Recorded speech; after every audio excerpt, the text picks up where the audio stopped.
The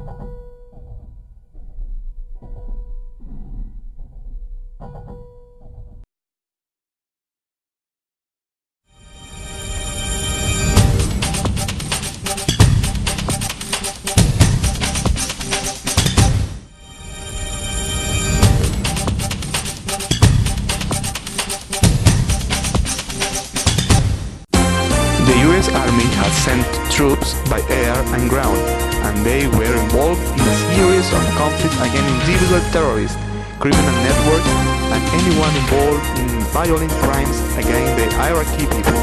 Colo-Colo was eliminated in the Libertadores Cup. It couldn't qualify to the second round of the most important tournament of America. Good afternoon. Welcome to C-7 News. I'm Ignacio Cordero. The US Army has taken new action in Iraq.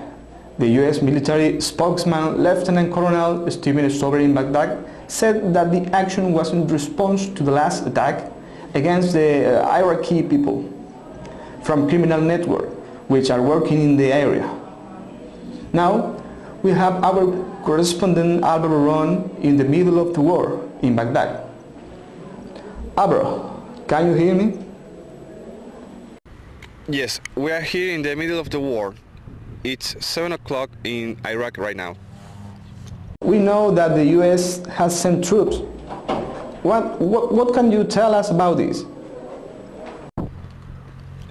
Yes, the US Army has sent about 8,000 troops and some special forces to Baghdad to help the Iraqi army against the individual terrorists, criminal networks, and anyone involved in violent crimes. This group of special forces are doing raids to detain key figures in the militias.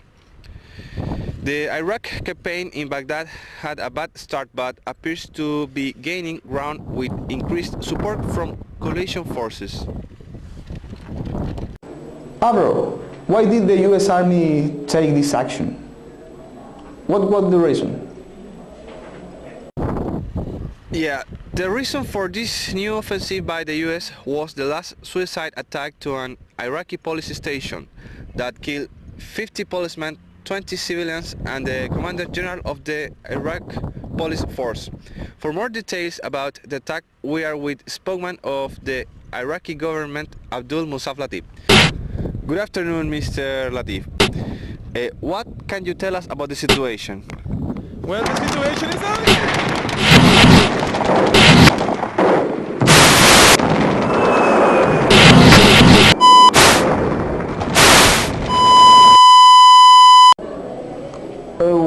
What happened? I can't hear you, Alvaro. Are you okay? Well, we have some technical difficulties, and when we get the signal back, we'll give you the breaking news. While we are waiting to hear from Alvaro, we are going to check the last news in the Libertadores Cup with our sports journalist, John Garcia. Hi, John. How are you? Fine. Wasn't the last match against Colo-Colo good? We are going to review that in just a little bit, but first, let's go to the video. It's hard to predict the fate of Colo-Colo in the second half of the tournament, after their recent failure in the Libertadores Cup, after their elimination at the hands of the Mexican team Atlas. Their destiny is even harder to predict considering their elimination from the South American Cup and the imminent firing of Fernando Stengo at the end of the opening tournament. The team will assume a total renovation in the second half of the year. The Monumental Stadium anticipates total and profound loss so far this year. Gustavo Vizcaizacú, Lucas Barrios and Eduardo Rubio will end their contracts with the Albos in June. Of this group, the first two are priority. Vizcaizacú has some demands, but he doesn't like how Blanco y Negro has been handling the situation. The status of Rubio remains in doubt. The main candidates to leave Colo-Colo are Daniel González, José Luis Cavión, Carlos Salazar, John Jairo Castillo, Roberto Cereceda, and Rodolfo Moya, all of whose performance has been lacking this year. Meanwhile, Albo's spokesperson confirmed that the result would define the future of the Stenguat's coach. With that in mind, the new coach will have to assume a dismantled team and will have to figure out how to get back what was lost using a dramatically different template. The main candidate to take on this difficult responsibility is Marcelo Bartichotto. Although the Argentines nationalized the Chileans, he still hasn't confirmed an answer, and his arrival could be delayed until the end of the year. Thanks, John. Now we leave you with Chile's weather forecast. See you tomorrow with the recent news of Chile. From all of us at C-7 News, good night.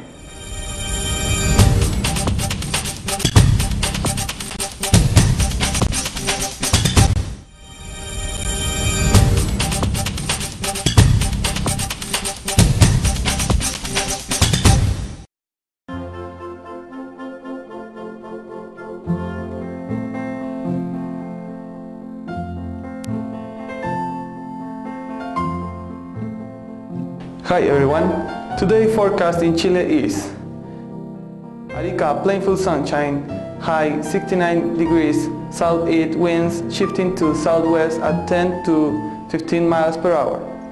In Antofagasta there will be abundant sunshine, 63 degrees, wind south at 10 to 20 miles per hour. In Copiapó it will be sunny, 72 degrees, wind south-southwest at 10 to 15 miles per hour.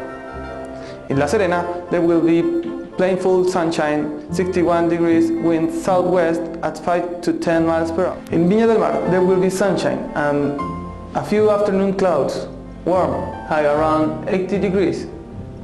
Wind south-southwest at 5 to 10 miles per hour. In Curicó, there will be a good deal for sunshine, high 69 degrees, wind southwest at 5 to 10 miles per hour. In Concepción, sunny, high around 65 degrees, winds north-northwest at 5 to 10 miles per hour. Osorno, considerable clouds this morning, some decrease in clouds later in the day, high 56 degrees, wind south at 5 to 10 miles per hour. In Santiago, there will be a good deal of sunshine, 76 degrees, wind southeast at 5 to 10 miles per hour. In Valdivia, there will be abundant sunshine, 63 degrees, wind light and variable on Easter Island, and chance to rain high, 67 degrees, winds 9 miles per hour. And last, in the Chilean Antarctica, cloudy, 17 degrees, wind southeast, 70 miles per hour. And that was the forecast for today. Thank you everyone, I'm Eric Santander and this is Channel 7. Good night.